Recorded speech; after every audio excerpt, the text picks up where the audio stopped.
Okay အဲ့တော့ဒီဗီဒီယိုကကျွန်တော်တို့ Apple App Store Connect သင်ခန်းစာရဲ့နောက်ဆုံးဗီဒီယိုဖြစ်လာခဲ့ပါပြီ။ဘာကြောင့်လဲဆိုတော့ Apple ကနေပြီးတော့ကျွန်တော်တို့ကိုapplication review တင်ပြီးတော့24နာရီအတွင်းမှာပဲ approve ချလိုက်ပါတယ်။ပုံမှန်ကတော့ကျွန်တော်တို့ဒီ application မှာမြေပုံပေါ့နော် map တွေပါတယ်ပြီးွားရင်ဖုန်းရဲ့ GPS location data တွေပါတဲ့အတွက်ကျွန်တော်တို့ဒီ reject ချပြီးတော့ပြင်ဆင်ရတဲ့ဟာတွေရှိလိမ့်မယ်လို့ကျွန်တော်ထင်ထားတာပေါ့နော်ဒါပေမဲ့ Apple ဘက်ကတခါတည်း approve ချလိုက်တဲ့အတွက်ဒီအကြောင်းအရာသင်ခန်းစာတွေကတော့နောက်အကြောင်းတိုက်ဆိုင်လို့ရှိရင်တော့ကျွန်တော်တို့ Apple က reject ချတဲ့ဟာတွေကြုံလို့ရှိရင်ကျွန်တော်နောက်ထပ်ဗီဒီယိုနဲ့ပြန်ပြီးတော့လာခဲ့ပါမယ်အဲ့တော့သူဘာပြောလဲဆိုတာတစ်ချက်ပြပေးပါမယ် so review of your application ပေါ့နော် congratulations review of your submission has been complete ဆိုပြီးတော့ပြောထားပါတယ်ကျွန်တော်တို့ဒီမှာဖွင့်ပြလို့လည်းရပါတယ်ကျွန်တော်တို့ရဲ့ application ကို approve လိုက်ပြီပေါ့ဗျာသူဒါကိုပြောထားတာအဲ့တော့ကျွန်တော်တို့တနေ့ကကြည့်ရတဲ့ဒီ App Store Connect ပေါ့နော်ဒီမှာသွားပြီးတော့တစ်ချက်ကြည့်ပါမယ်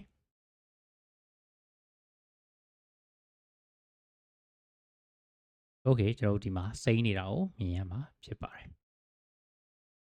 โอเคအဲ့တော့ကျွန်တော်တို့ဒီတကယ် App Store မှာကြည့်လို့ရမရပေါ့နော်ကျွန်တော်တို့တစ်ချက်သွားပြီးတော့ကြည့်ပါမယ်โอเคဒါဆိုလို့ရှိရင်တော့ကျွန်တော်တို့ရဲ့ဒီစမ်းသပ်ထားတဲ့ application လေးက Apple ရဲ့ App Store မှာမှန်တကယ် download ချလို့ရနေပြီဖြစ်ပါတယ်ကျွန်တော်ဖုန်းမှာတော့ဒါ download ချထားတာဖြစ်တဲ့အတွက် open ဆိုပြီးတော့ပြနေတာဖြစ်ပါတယ်အဲ့တော့ဟုတ်ပြီကျွန်တော်ဒီ browser နေတစ်ချက်လေ့လာကြည့်အောင်ပေါ့နော်ကျွန်တော် App Store Connect မှာဘာတွေပြောင်းလဲသွားလဲဘာတွေဖြစ်ပေါ်သွားလဲဆိုတာလေးကို review ကြည့်မယ်ကြည့်ပြီးတော့မှကျွန်တော်တို့ဒီသင်ခန်းစာလေးကိုဆုံးသက်ကြပါမယ်ကျွန်တော်တို့တင်ခဲ့တာက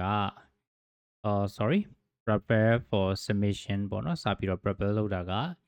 10ရက်နေ့ကတော့ဒါစပြီးတော့မှရင် prepare လုပ်ခဲ့တယ် ready to review က9ရက်နေ့မှာဆိုတော့ready for distribution ကလည်းကျွန်တော်တို့9ရက်နေ့မှာပဲတစ်ခါလေးရခဲ့တာဖြစ်ပါတယ်အဲ့တော့ကျွန်တော်တို့ဒီ application တင်လာရယ်ပြီးတော့ approve ချတာရယ်24နာရီပေါ့နော်တရက်အတွင်းမှာဖြစ်ပြသွားတာဖြစ်ပါတယ်အဲ့တော့ဒီမှာဆိုလို့ရှိရင်လည်းကျွန်တော်တို့ရဲ့ iOS ရဲ့အောက်မှာ 1.0 ready for distribution ဆိုရဲဒီပုံစံနဲ့မြင်ရမှာဖြစ်ပါတယ်အဲ့တော့ application update ပေးတာကတော့ဒီသင်ခန်းစာ series ထဲမှာတော့မပါတော့ဘူးပေါ့နော်ပုံမှန်အားဖြင့်ဆိုရင်ကျွန်တော်တို့ test flight ကိုသွားမယ် test flight ကိုသွားပြီးတော့ကျွန်တော်နောက်ထပ်test flight version တွေထုတ်မယ်ထုတ်ပြီးတော့မှရင်အဲ့ဒီ version တွေကိုဒီဘက်က distribution မှာလာပြီးတော့ကျွန်တော်တို့က new update ဆိုပြီးတော့ပေးရတာဖြစ်ပါတယ်ဆိုတော့ဒီအကြောင်းအရာတွေကိုတကယ်စိတ်ဝင်စားတဲ့သူလိုအပ်နေတဲ့သူရှိလို့ရှိရင်လည်းကျွန်တော်ဒီဗီဒီယိုရဲ့အောက်က comment ထဲမှာရေးပေးခဲ့လို့ရပါတယ်အဲ့ဒါဆိုလို့ရှိရင်ကျွန်တော်တို့ application update ကို iOS မှာဘယ်လိုပေးလဲဆိုတဲ့အကြောင်းအရာကိုကျွန်တော်ဗီဒီယိုနဲ့တကွပြန်ပြီးတော့တင်ထားပေးပါမယ်အဲ့တော့ဒီသင်ခန်းစာအစအဆုံးမှာကျွန်တော်တို့ဒီနားမလည်တာမရှင်းတာရှိလို့ရှိရင်ကျွန်တော်ကို comment ထဲမှာလည်းလာပြီးတော့မေးလို့ရတယ်message ပေါင်းမှာလည်းလာပြီးတော့မေးလို့ရတယ်ဆိုတော့နောက်ထပ်သိချင်တဲ့အကြောင်းအရာလုပ်စေချင်တဲ့ဗီဒီယိုရှိလို့ရှိရင်လည်းအောက်က comment ထဲမှာရေးသွားပေးဖို့ကိုဖိတ်ခေါ်ပါတယ် okay bye bye